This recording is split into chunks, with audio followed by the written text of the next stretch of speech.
The sun was setting over the bustling city of Austin, Texas, casting golden hues across the tall skyscrapers and modest houses that dotted the skyline. On one side of town, in a sleek penthouse that overlooked the shimmering river, lived Jeremy Whitmore, one of the wealthiest men in the city. Jeremy was young, handsome, and fiercely successful, running Whitmore Enterprises, a global real estate empire. His life was one of luxury: gala dinners, private jets, and vacations in exotic destinations. Yet for all the riches he had, there was something he longed for but couldn't seem to find: love. True, honest, and unfiltered love. Across the city, in a small apartment above a bakery, lived Cassandra Reynolds. She was kind, hardworking, and known to everyone in her neighborhood for her generosity, despite her humble means. Cassandra worked as a teacher at the local elementary school, and on weekends, she helped out at the bakery downstairs to make ends meet. She loved her simple life, though sometimes, late at night, she would wonder if she'd ever find someone who truly saw her, not for what she didn't have, but for the heart she gave freely to everyone. One rainy evening, Cassandra's car broke down on a deserted street while she was driving home after tutoring a student. With no way to get help and her phone out of battery, she stood stranded in the cold rain, her coat soaked through. Just as she was about to give up hope, a sleek black car pulled up next to her. The window rolled down, revealing a man in an expensive suit. It was Jeremy Whitmore. "Do you need some help?" he asked, his voice warm despite his formal appearance. Cassandra hesitated but nodded. "I think my car's given up on me." Jeremy smiled, stepping out of the car and offering her his umbrella. "Let me take a look." Despite their vastly different worlds, there was an immediate connection between them. Jeremy wasn't just some rich businessman that night. He was a kind stranger who helped Cassandra, driving her home and ensuring she was safe. For the first time in years, Jeremy felt seen, not as a billionaire, but as a person. Cassandra, too, felt something unexpected stirring in her heart. She had no idea who Jeremy was or what kind of life he lived, but the way he spoke to her, the way he listened, it made her feel valued. As the days turned into weeks, Jeremy and Cassandra began seeing each other more often, meeting for coffee and sharing long walks by the river. Their conversations were effortless, filled with laughter, and slowly, they both realized their feelings were growing deeper than either had anticipated. But as their relationship blossomed, Jeremy's wealthy world loomed ever larger, and Cassandra began to wonder, could a girl like her ever really belong in the life of someone like him? It wasn't long before the news of Jeremy's relationship with Cassandra reached the upper echelons of Austin's elite. Rumors swirled around, and whispers grew louder. Jeremy Whitmore, the most eligible bachelor in the city, was dating a poor schoolteacher. His friends raised eyebrows, and even his board members started questioning his judgment. After all, Jeremy's future was supposed to include someone from his world, a high society marriage that would further solidify his standing among the city's wealthiest.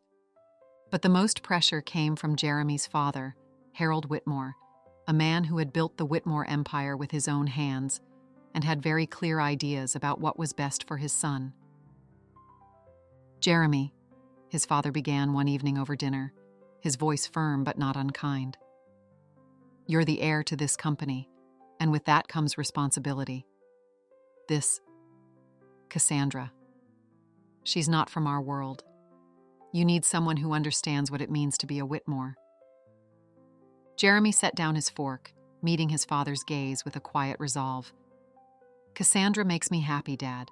She's smart, kind, and sees me for who I am, not what I own. Isn't that what matters?" But Harold wasn't convinced. "Happiness isn't enough, Jeremy.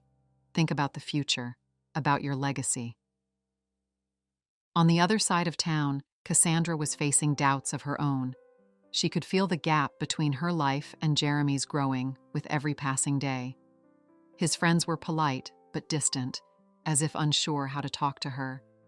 Invitations to fancy parties and charity galas made her uncomfortable. And then there was the gossip. the tabloids that had begun digging into her past, highlighting every struggle she had faced. One evening, after a particularly challenging day at work, Cassandra met Jeremy at their usual spot by the river. As they sat on the bench, overlooking the water, she turned to him, her voice heavy with uncertainty. "I don't belong in your world, Jeremy," she whispered. "I'm just a teacher. You deserve someone who can walk beside you in that life, someone who won't feel like an outsider." Jeremy's heart sank. He knew this moment had been coming, but it still hurt more than he had imagined. "Cassandra, I don't care about the world I come from," he said, taking her hand in his. "I care about you. You're my world." But Cassandra shook her head. "You don't understand. Your family, your friends, they'll never accept me. And I don't know if I can handle that." Tears welled in her eyes as she stood up. "I think maybe it's best if we end this before we both get hurt." For weeks, Jeremy and Cassandra didn't speak. They both threw themselves into their work, trying to forget the pain of their breakup, but it lingered like a shadow over everything they did. Jeremy missed her laugh, her warmth, the way she saw the world. Cassandra missed his kindness, his generosity, and the way he made her feel like she was the most important person in the room. But just as they were both beginning to resign themselves to the fact that their love story had ended, fate had other plans. One evening, Cassandra received an unexpected invitation. It was from Harold Whitmore, Jeremy's father. He asked her to meet him for lunch at a quiet cafe in the city. Cassandra was nervous but curious, so she agreed. When she arrived, Harold was already seated, a serious expression on his face. After some polite small talk, he got to the point. "I owe you an apology, Cassandra," he said, surprising her. "I was wrong to judge you. I thought that because you weren't from our world, you wouldn't understand my son or what he needs. But I've come to realize that Jeremy was right.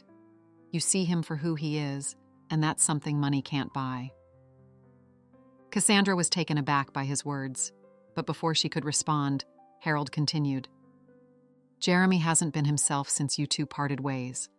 I've never seen him so lost, and I know it's because he loves you." Tears filled Cassandra's eyes as Harold spoke. "I didn't think I was good enough for him," she admitted.